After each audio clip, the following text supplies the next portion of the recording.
Certains voient l'activité physique comme un investissement pour leur santé et leur bien-être. Vous voulez en faire partie ? Bienvenue chez Movemental. Je m'appelle Magali Dubois et je m'adresse particulièrement aux non-sportifs et à tous ceux qui aimeraient enfin réussir à adopter un mode de vie actif dans la durée.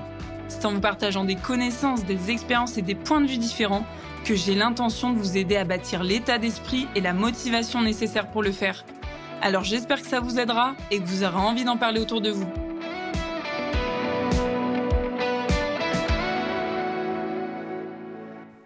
Tiens, c'est quoi ton sport, toi, à la rentrée ? Alors, je me suis retrouvée déstabilisée l'autre jour parce que j'étais dans une session collective d'échange en tant que pratiquante où à un moment donné, on devait présenter chacun notre sport aux autres. Et sauf que moi, alors ça aurait été facile de répondre à cette question il y a une dizaine d'années en arrière, puisque mon sport, c'était le basket. J'adorais ça, c'était ma passion. Je dormais, mangeais, buvais basket. Je côtoyais des gens dans le basket au quotidien. Bref, j'étais vraiment à fond dans le basket et je m'imaginais pas faire autre chose. Sauf que ça a changé. Ça a changé et c'est plus le cas en fait maintenant. J'ai plus un seul et unique sport et au contraire, je m'adonne à ce que j'appelle le multisport pour plusieurs raisons que je vais vous évoquer aujourd'hui. Mais en tout cas, cet épisode du jour, il est vraiment dédié à toutes les personnes qui viennent de voir la rentrée passer, qui n'ont franchi aucune porte, c'est-à-dire qui ne se sont pas inscrites à une activité particulière, qui ne savent pas quoi faire, qui ne sont pas épanouis dans leur activité actuelle, si vous en avez déjà une, qui sont en train de vivre une parenthèse de vie un peu compliquée qui fait que vous ne pouvez pas en fait pratiquer peut-être la passion que vous avez d'habitude ou l'activité que vous aimeriez faire. Cet épisode, il est vraiment fait pour vous et pour vous parler un petit peu de tout ça, je vais justement mettre en avant mon expérience personnelle. Donc d'habitude, justement, si vous m'écoutez depuis un certain temps, vous savez que j'interroge des personnes sur leur propre parcours avec l'activité physique. Moi, aujourd'hui, je vais vous en parler un petit peu de mon parcours pour justement faire en sorte que ça vous permette d'envisager les choses peut-être un peu différemment. Alors continuez d'écouter si ce sujet-là vous intéresse. Donc, quand on m'a posé cette question-là de « Quel est ton sport ? Parle-moi de ton sport », j'étais un petit peu démunie sur le coup. Alors pourquoi ? Parce qu'en fait, c'est vrai que quand on pose cette question-là, on sous-entend un peu que on devrait avoir un seul et unique sport, quoi. C'est un peu la norme, c'est vrai. Il faut dire que généralement, on s'inscrit à la rentrée à un sport ou une activité physique et on fait ça jusqu'à la fin de l'année scolaire et ensuite l'année d'après, on voit si on se relance sur la même activité ou bien on change d'activité. Ça fonctionne beaucoup comme ça et ce que je fais moi par exemple, c'est peut-être plus, on va dire, particulier et il y a peut-être moins de gens qui fonctionnent de cette manière, mais peut-être que pour toutes les personnes que j'ai citées au départ, en tout cas ceux qui continuent de m'écouter, peut-être que ça pourrait justement vous aider d'envisager les choses un peu différemment. Donc, je me suis retrouvée à présenter en fait du multisport, ce qui a d'ailleurs assez étonné tout le monde sur le moment, mais qui a permis un peu de réfléchir à chacun aux avantages et aux inconvénients que ça pouvait avoir. Et donc, comme je vous l'ai dit, j'ai fait du basket pendant... Alors, je ne vous ai pas dit pendant combien de temps, mais j'en ai fait pendant une quinzaine d'années. C'était ma passion. Moi, je m'imaginais basketteuse professionnelle. Enfin, j'étais vraiment à fond là-dedans et j'adorais ça. Sauf que j'ai fini par arrêter pour plusieurs raisons. Déjà, il y avait quand même un peu une overdose parce que je ne faisais que ça. Et mine de rien, c'est un sport quand même très prenant. En tout cas, même si je ne jouais pas à très haut niveau ou à un gros niveau, c'était quand même très prenant pour moi. Et en plus de ça, quand on est dans un sport collectif, tous les week-ends, on a nos week-ends qui sont pris par les matchs. En fait, notre vie est assez rythmée autour du sport, autour de l'équipe en question. Et c'est parfois dur, justement, de faire autre chose et d'avoir la liberté de pouvoir se libérer un week-end pour aller en vacances, pour aller voir certains amis, pour voir sa famille, etc. Et moi, je crois que j'avais envie aussi de ça, de plus me retrouver dans la contrainte, mais plutôt... en tout cas, je voyais ce sport-là au bout d'un moment comme une contrainte, donc c'était plus pour moi intéressant de le continuer. Et puis il y avait aussi des raisons plutôt en lien avec la santé qui faisaient que j'avais des problèmes de dos depuis très longtemps, que j'encaissais depuis longtemps et que je m'esquintais beaucoup. Bref, il y avait quand même des choses comme ça qui faisaient que la pratique, elle était plus aussi agréable. Et les questions que je commençais à me poser, c'est combien de temps je vais pouvoir tenir ce rythme ou de cette manière si mon corps il est déjà tout esquinté alors que j'ai 22 ans ou 24 ans, je sais même plus quel âge j'avais à cette époque, mais Bref, j'étais encore jeune, et je le suis encore d'ailleurs, mais j'avais envie de pouvoir continuer à pratiquer le sport ou l'activité physique pendant longtemps, puisque j'ai toujours fait du sport, toujours fait de l'activité physique. Je bouge beaucoup, et pour moi, c'est naturel, ça fait partie de... Enfin, c'est un besoin, en fait, un réel besoin. Donc j'avais envie de pouvoir continuer longtemps. Donc, c'est vrai qu'en ayant fait la fac de sport pour justement être enseignante en activité physique adaptée, qui est ma première casquette, bah, ça m'a permis aussi de découvrir tout un tas d'activités à travers la fac, mais j'avais cette envie-là, en commençant à travailler, de devenir aussi un peu, on va dire, meilleure dans mes enseignements et dans les cours que je pouvais donner à mes pratiquants. Donc c'est ce qui m'a permis aussi d'aller finalement tester plein d'activités à droite à gauche. Donc je me suis inscrite dans une salle de sport pour pouvoir faire ça, pour pouvoir tester du step, de la zumba, du yoga, du pilates, enfin toutes ces activités un petit peu plus, on va dire, de salle de sport. Et ça m'a permis de me rendre compte qu'il y avait aussi du positif là-dedans finalement à faire différents sports, et que pour moi qui n'avais plus, on va dire, un objectif en tête très précis par rapport au sport, mis à part de continuer à pratiquer tout au long de ma vie, j'avais plus, on va dire, d'objectifs de performance ou d'objectifs de résultats très précis à ce niveau. J'avais d'autres objectifs en fait. J'avais l'objectif d'être meilleur sur différentes activités pour ensuite être meilleur dans mon travail. Et puis j'avais aussi l'objectif donc de découverte. Mais c'était pour moi peut-être des objectifs qui n'étaient pas aussi élevés, pardon, et qui pouvaient justement, si j'avais choisi peut-être de faire que de la Zumba ou que du step, j'aurais peut-être parfois eu du mal à y aller parce que j'avais pas un gros objectif, ou en tout cas pas une passion aussi développée que quand je faisais du basket. Et pour moi, le fait de varier en fait mes plaisirs, c'était une des manières les plus simples pour me stimuler et pour, on va dire, ne pas forcer sur ma motivation comme une bête, et ne pas me retrouver dans mon canapé un jour sur deux parce que flemme d'y aller, ou c'est pas grave, j'irai demain. Donc c'est un bon moyen, je trouve, pour moi de me motiver et de ne pas avoir besoin de tant de volonté que ça pour le faire. Parce que d'une part, ça me permet d'aller dans différents environnements. En tout cas, maintenant, je ne vais pas que à la salle de sport. Je continue d'y aller, mais je ne fais pas que ça. Je fais aussi un peu de vélo en extérieur. Je fais aussi un peu de course à pied. Je fais aussi de temps en temps un peu d'escalade. Enfin, j'essaye de varier. Je fais aussi un peu de yoga chez moi. Bref, je varie les lieux. Et juste de varier les environnements. Et du coup, selon l'activité que je vais faire, généralement, je varie aussi les personnes avec qui je vais le faire. Et ça me procure une sorte de motivation simple et assez, on va dire, assez légère, et qui me permet d'entretenir mon activité au quotidien. Mais il y a quand même trois freins là-dedans. Enfin, trois freins, je vais le dire comme ça. Le premier, c'est que si votre objectif, c'est vraiment de devenir bon dans quelque chose, devenir excellent dans une activité, c'est peut-être pas, je dirais, la meilleure façon de faire. Parce que justement, en s'adonnant à plein de pratiques, vous comprenez bien que si je fais qu'une fois par semaine du vélo, qu'une fois par semaine de l'escalade, je peux pas être aussi bonne que si j'en fais 4 fois par semaine de chaque activité. Donc il y a ce truc-là qu'il faut avoir en tête. Par contre, si c'est pas votre objectif, du coup, je pense que ça vous permet d'avoir une solution assez intéressante à aller creuser davantage. Un deuxième frein, c'est peut-être que le fait de varier un petit peu ces activités comme ça, surtout si vous faites des activités seules, comme aller courir, comme aller marcher, comme, je sais pas moi, aller faire de la musculation en salle de sport.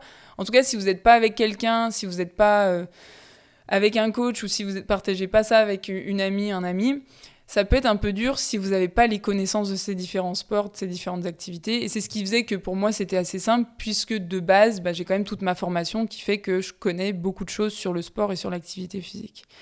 Mais je pense quand même que ce frein-là, il peut un peu sauter parce que on a accès maintenant à plein de ressources, des applications, des vidéos, justement des salles de sport dans lesquelles il y a des professionnels qui peuvent vous accompagner. Il y a quand même beaucoup de choses de nos jours qui permettent d'être aidé à ce niveau si on n'a pas les connaissances.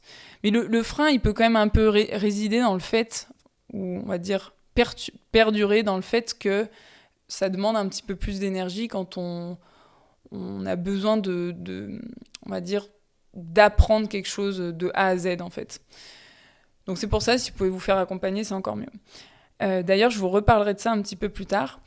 Maintenant, le troisième frein que j'ai pu identifier, c'est que si vous mettez pas votre propre cadre, c'est là où ça peut être compliqué. Parce que par exemple, à la salle de sport, généralement, ça fonctionne comme ça. C'est vous qui vous inscrivez sur les cours que vous voulez, si c'est des cours collectifs. Donc ça vous demande de vous inscrire souvent semaine après semaine. C'est pas comme dans une association ou un club sportif où là, toutes les semaines, vous avez votre créneau et vous êtes censé y aller. Là, c'est un peu différent à la salle de sport. C'est à vous, en fait, de vous prendre en main pour faire le pas. Et on peut vite tomber si on fait du multisport comme je le fais, c'est-à-dire que par exemple le lundi, moi je fais du vélo, je fais ça en salle, le mardi je fais du step, le mercredi généralement je fais de la muscu, le jeudi ça dépend, enfin après le reste de ma semaine ça dépend un peu, c'est moins fixe, parfois je vais faire donc de l'escalade, parfois je vais courir dehors, parfois je vais juste faire du yoga, voilà je varie un petit peu, mais en tout cas là où ça peut être complexe c'est que il faut avoir un certain raisonnement au quotidien pour que ça puisse fonctionner. Et le raisonnement, en tout cas, que moi j'ai, c'est le suivant. C'est de me dire, chaque jour, qu'est-ce que je peux faire comme activité? Pas forcément une activité qui va me prendre 3 heures, parce que j'ai un travail, j'ai mon entreprise, ça prend énormément de temps de la développer. Mais pour autant, j'ai envie de pouvoir en faire un peu tous les jours, parce que je sais à quel point ça m'apporte du bien-être, à quel point ça m'apporte de nombreuses choses, et je vais revenir un petit peu sur ça juste après. Mais donc, ça demande quand même de pas s'échapper tous les jours et de se dire, finalement, j'ai pas le temps, donc je verrai ça demain. Ça peut vite finir comme ça. Donc, la question à avoir au quotidien, c'est qu'est-ce que je peux faire là aujourd'hui comme activité? Qu'est-ce que je peux faire pour me bouger un petit peu? Et moi, c'est le raisonnement que j'ai. Et parfois, c'est OK, je fais que 15 minutes de yoga, ou j'essaye de marcher un petit peu, mais j'essaye quand même d'avoir toujours ce raisonnement, cette manière de penser pour être la plus régulière possible. Et généralement, comme il y a des activités que je fais aussi avec d'autres personnes, avec des amis en l'occurrence, ça demande aussi un petit peu d'organisation. Donc on se dit, tiens, tous les mercredis, pourquoi on n'irait pas se faire ça? Ou tiens, une fois par mois, pourquoi on n'irait pas se faire ça? Voilà un petit peu le truc sur lequel il faut avoir de l'attention si vous voulez que ça puisse fonctionner, parce que sinon, ça ne fonctionnera absolument pas. Ça, c'est un petit peu les résistances que j'ai mises en avant, mais j'ai envie de vous mettre en avant quand même tout le reste que ça procure. Donc comme je le disais tout à l'heure, c'est vrai que si vous voulez devenir excellent dans une activité, ça va peut-être pas être la meilleure manière de fonctionner. Par contre, pour autant, vous allez voir que quand vous vous adonnez à plein d'activités différentes, déjà c'est un excellent moyen d'apprendre à se connaître. Qu'est-ce que j'aime en termes d'activité, comme style d'activité? Qu'est-ce qui m'épanouit le plus? Mais également, qu'est-ce que j'apprends à travers toutes ces activités-là? Parce que moi, quand je fais du vélo, quand je fais de l'escalade, quand je fais de la course à pied, quand je fais du yoga, j'apprends pas du tout les mêmes choses. Donc c'est aussi un excellent moyen d'apprendre à mieux connaître son corps, de développer différentes habiletés, différentes compétences. En l'occurrence, pour vous donner des exemples précis, quand je fais par exemple du vélo, je vais à un cours de RPM qui est un cours de vélo à haute intensité, là clairement je sais que j'y vais pour travailler mon cardio, pour travailler ma force mentale, c'est-à-dire ma capacité à encaisser un effort à haute intensité, parce qu'en plus j'adore ça. Quand je vais faire du step, moi qui ai donc une certaine condition physique et qui y vais pas en mettant 3 blocs sous mon step pour qu'il soit super haut, j'y vais pour autre chose. Là en l'occurrence j'y vais pour travailler ma coordination, parce que c'est un excellent moyen de le faire. J'y vais pour travailler la mémorisation, parce que d'enchaîner différents mouvements d'une chorégraphie, ensuite de la répéter sans forcément suivre le prof, ça demande une certaine gymnastique mentale et ça ne s'acquiert pas au bout de 2 séances. Donc pour moi, j'adore faire ça parce que ça m'apporte encore d'autres choses. Quand je fais du vélo en ville, juste dans mes trajets du quotidien, ça m'apporte encore autre chose. C'est-à-dire que maintenant, je suis super à l'aise par rapport aux voitures, par rapport aux piétons. Mes yeux sont un peu partout, donc ça m'a permis de développer mon niveau d'alerte. On va dire à quel point je vais être réactive par rapport à ce qui se passe. Si je vois, généralement, je suis capable d'anticiper. C'est ça aussi que ça permet d'apprendre, l'anticipation. Et ce qui fait que quand je suis au volant maintenant, en voiture, j'ai automatiquement une pensée pour les cyclistes et je sais qu'il y en a qui conduisent n'importe comment, donc je sais qu'il faut regarder un petit peu de partout, mais ça se fait naturellement, je veux dire, j'ai pas besoin d'y penser de manière très consciemment. Donc ça permet de développer ce genre de trucs. Quand je fais de l'escalade, c'est encore autre chose pour moi. Quand je grimpe, là je suis pas forcément dans un effort ultra cardio, par contre au niveau musculaire, ça va solliciter différemment mes muscles. je travaille vraiment l'endurance musculaire. Et puis, je travaille aussi mes peurs, c'est-à-dire que j'ai quand même un peu peur de tomber parfois. Donc, je travaille cette peur-là. Je travaille ma capacité à rester, on va dire, détendue, sereine quand je suis sur un mur en train de grimper et que je commence à être à 2 mètres, plus de 2 mètres au-dessus du sol. Donc vous voyez à quel point vous pouvez travailler plein de choses différentes en vous adonnant à différentes activités. Et c'est vraiment ça que j'ai envie de mettre en avant, c'est que si vous avez cette sensation d'être en stress parce que vous n'avez toujours pas entamé quoi que ce soit, on va dire, vous n'êtes toujours pas inscrit à une activité particulière, ou vous avez la sensation d'avoir la pression de ne pas vous épanouir dans une activité parce que pour X ou Y raison, vous n'avez peut-être pas encore eu l'occasion d'en découvrir d'autres, c'est une excellente manière, je pense, de le faire. Ou encore une autre raison, si vous êtes dans une parenthèse compliquée, et là je fais notamment référence aux personnes qui sont dans des traitements, qui vivent une maladie, notamment un cancer, et j'ai de la facilité à parler de ça puisque j'ai accompagné énormément de personnes là-dedans en ayant travaillé justement 7 ans en cancérologie. Eh bien, on ne peut pas toujours pratiquer ce qu'on aime faire, notamment si vous adorez faire de la boxe et que vous recevez des chimios et que vous avez ce qu'on appelle un pack, un dispositif implanté sous votre peau, juste au-dessus de votre poitrine. Là, vous n'allez pas forcément pouvoir faire de la boxe parce que vous risquez de vous faire mal, de vous prendre un coup dessus. Les efforts trop violents risquent aussi de faire bouger la chambre qui est implantée sous votre peau. Bon, c'est un exemple très précis que je vous donne là, mais parfois on est dans des contextes de vie qui font qu'on ne peut pas pratiquer comme on aimerait le faire. Et donc, c'est peut-être l'occasion pour vous d'aller tester d'autres choses, d'aller vous nourrir différemment, d'aller ouvrir votre esprit. Et moi, c'est ce que je suis... Je sais pas si contrainte, c'est le mot, puisque finalement, j'adore faire ça. Mais c'est aussi parce que je me suis mise à faire de la course à pied après avoir fait du basket. J'en ai fait pendant 2 ans, j'ai fait plutôt du trail. Et j'ai été, encore une fois, un peu limitée parce que j'ai des problèmes de hanche / de dos qui font que si je fais que ça, en fait, tout simplement, ça passe pas.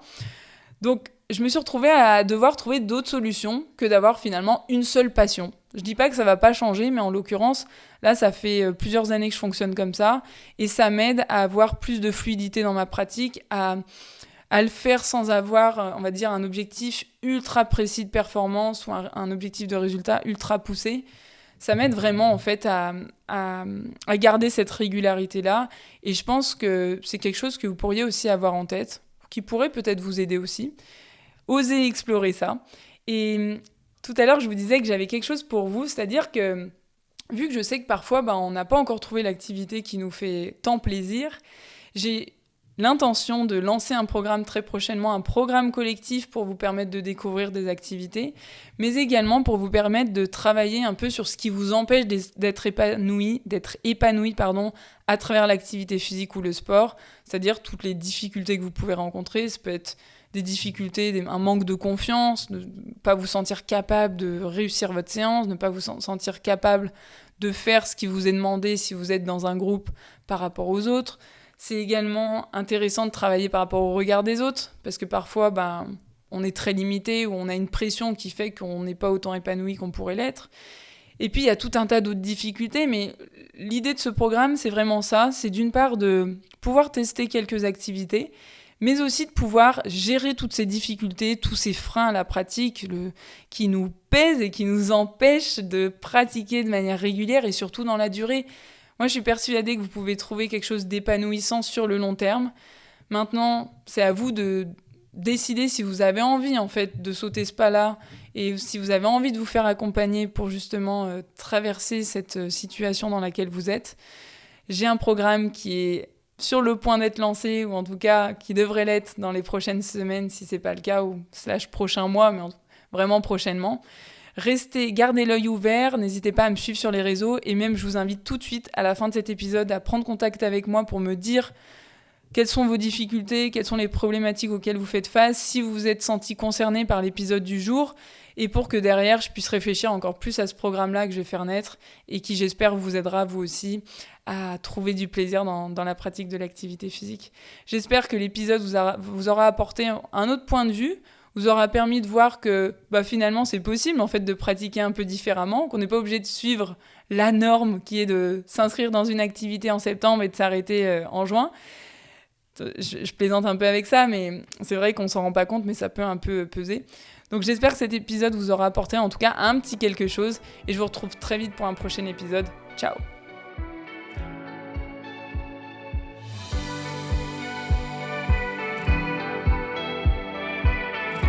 C'est tout pour aujourd'hui. Enfin, presque. Avant de partir, j'ai 2 questions pour vous. La première, c'est quelle est la chose que vous pourriez retenir de cet épisode ? Et la deuxième, à qui vous pourriez la raconter ? En partageant ce podcast et en lui attribuant la meilleure note possible, vous inspirerez d'autres personnes à être plus actives. Et comme votre avis compte beaucoup pour moi, n'hésitez pas à me faire part de vos réflexions, j'essaierai de vous répondre. À bientôt!